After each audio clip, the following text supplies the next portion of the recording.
The Courier. Are we doing this again? We're doing this again. This week I want to talk about the impact of the Courier. A mountain of a character who left more than one creator in their wake.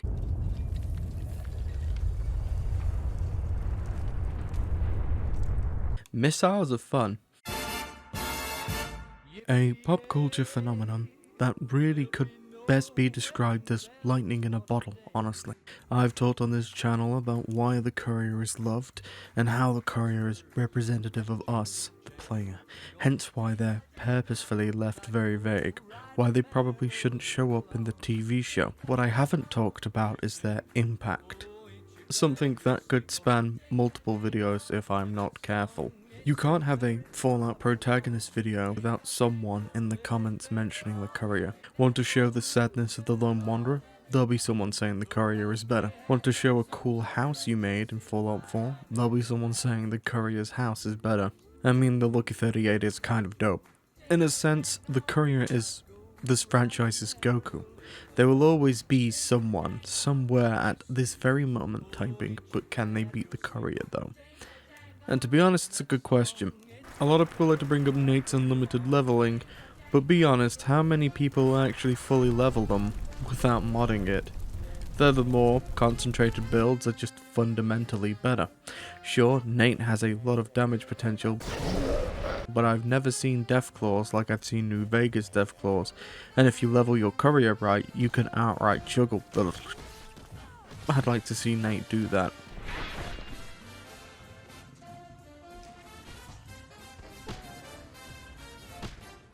When you talk about the face of the franchise, many people would say it's Vault Boy, or even Vault Tech, but the people who have played the games, who really know their lore and understand the series, will often say it's the Enclave, or the Courier.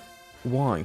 Well, they're both very representative of the franchise's core message, war stories. War never changes.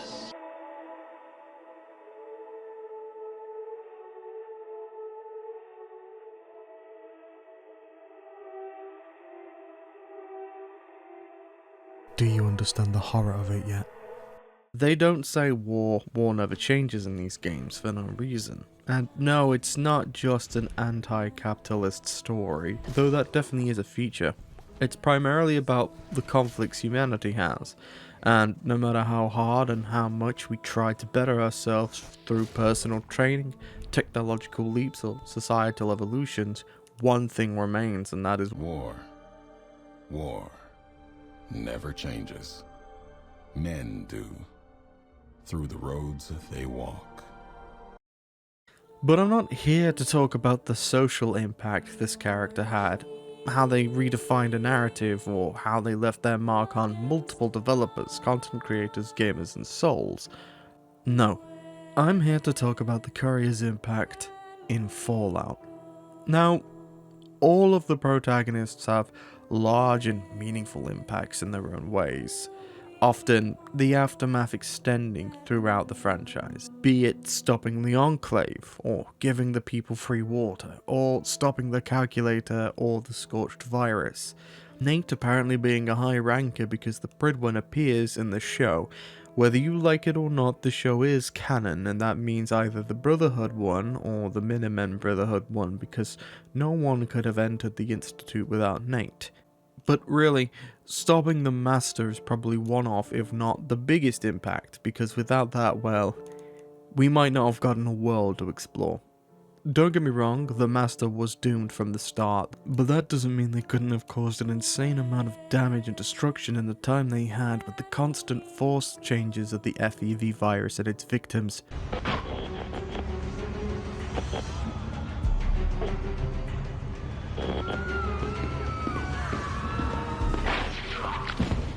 Courier also has an equally large impact, quite possibly just as lasting.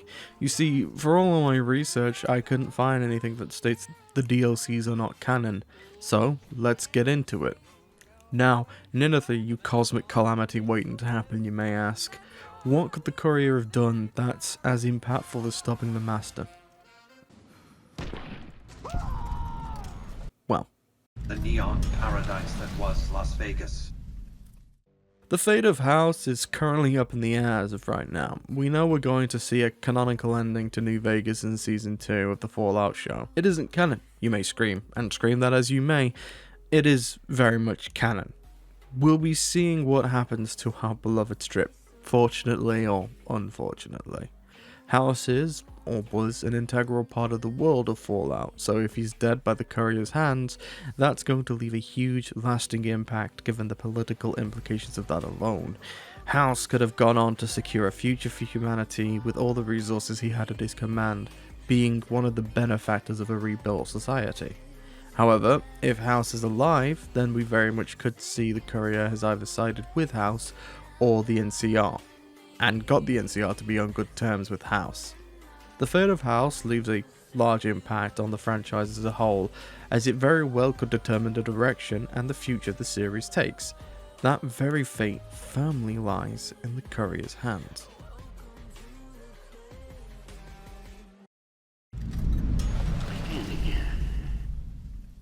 It's no mistaking that the Courier meets a whole host of creative, deranged and estranged individuals throughout their travels, one of them being Father Elijah. I'll keep this one as short as I can. One of the three endings could have happened here. The Courier is tricked and is locked in the vault until their final days, leaving Elijah with free reign to wipe the slate clean, with the Cloud and an army of holograms. Or the Courier sides with Elijah and washes over the Mojave like a wave of red mist. Or the Courier stops Elijah and stops one of the largest death tolls the land of the Mojave would have seen since the day of the bombs. Now, if you ask me, Elijah's story and subsequently ending has a huge impact on the franchise.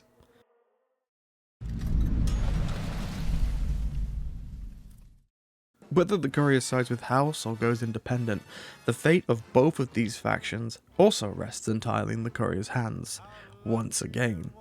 The NCR being arguably one of the biggest factions the franchise has ever seen.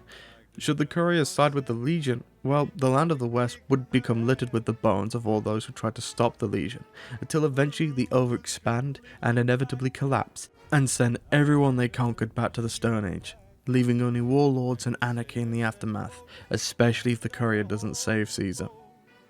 The destruction of the NCR very well could have happened if we're to judge them off of the show, given how they were nuked off screen, something I really dislike by the way.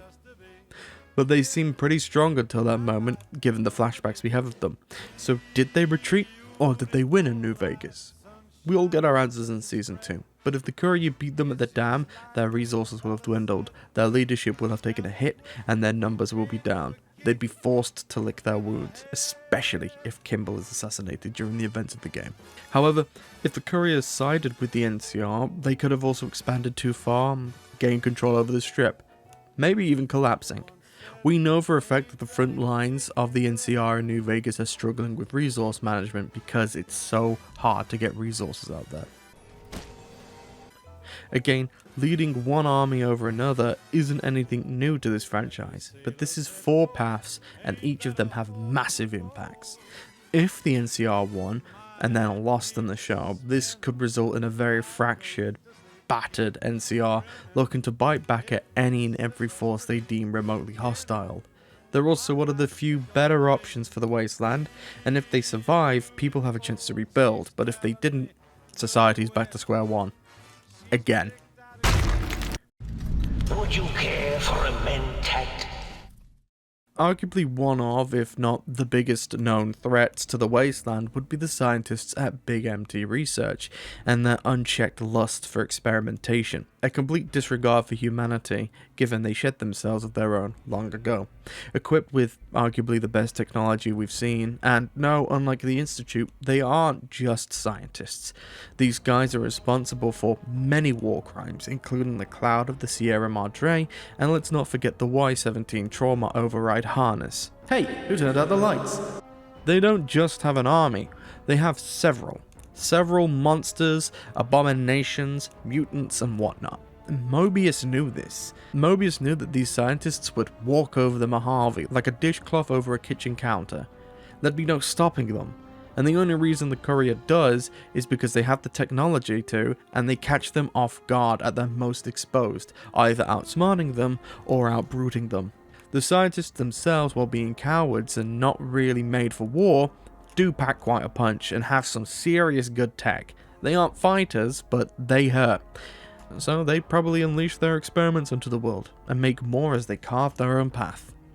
The courier not only stops this, but is set to safeguard the Big MT, potentially becoming immortal through the technology there.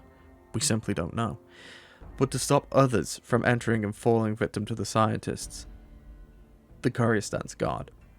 The courier sits on what is essentially the biggest treasure trove of technological advancements we've seen in the franchise. But Mothership said, shh. No one knows how to fly that ship, or let alone how to use it. And I keep hearing conflicting things on whether it's canon or not, so who really knows? But what we do know is what is in the Big MT, and what the courier, a heavily advanced, augmented courier, is guarding, like an eternal watchman. Now this video is already going over the time limit I set for myself, as my YouTube stats tell me a lot of people viewing these not only aren't subscribed, wow by the way, but you guys don't like these longer videos as much, so I'll make a deal with you. If this gets 1,000 views, 100 likes and 20 comments saying part 2, I'll make a part 2, as I very much do enjoy talking about the courier. I also stream now over on Twitch every Saturday. There'll be a link in the description. It's usually a random game. I've been playing Lies of P recently. Really good DLC. So if you want to see me play anything specifically, ask and I might have it, might stream it. Finally, I'm toying with the idea of a new short form video once a week where I go over different bits of lore and characters as Legate Lanius. Our way. So let me know if you think that's a good idea. Let me know what you think down below in the comment section, and as always, I'll see you next time. Peace. End of his road.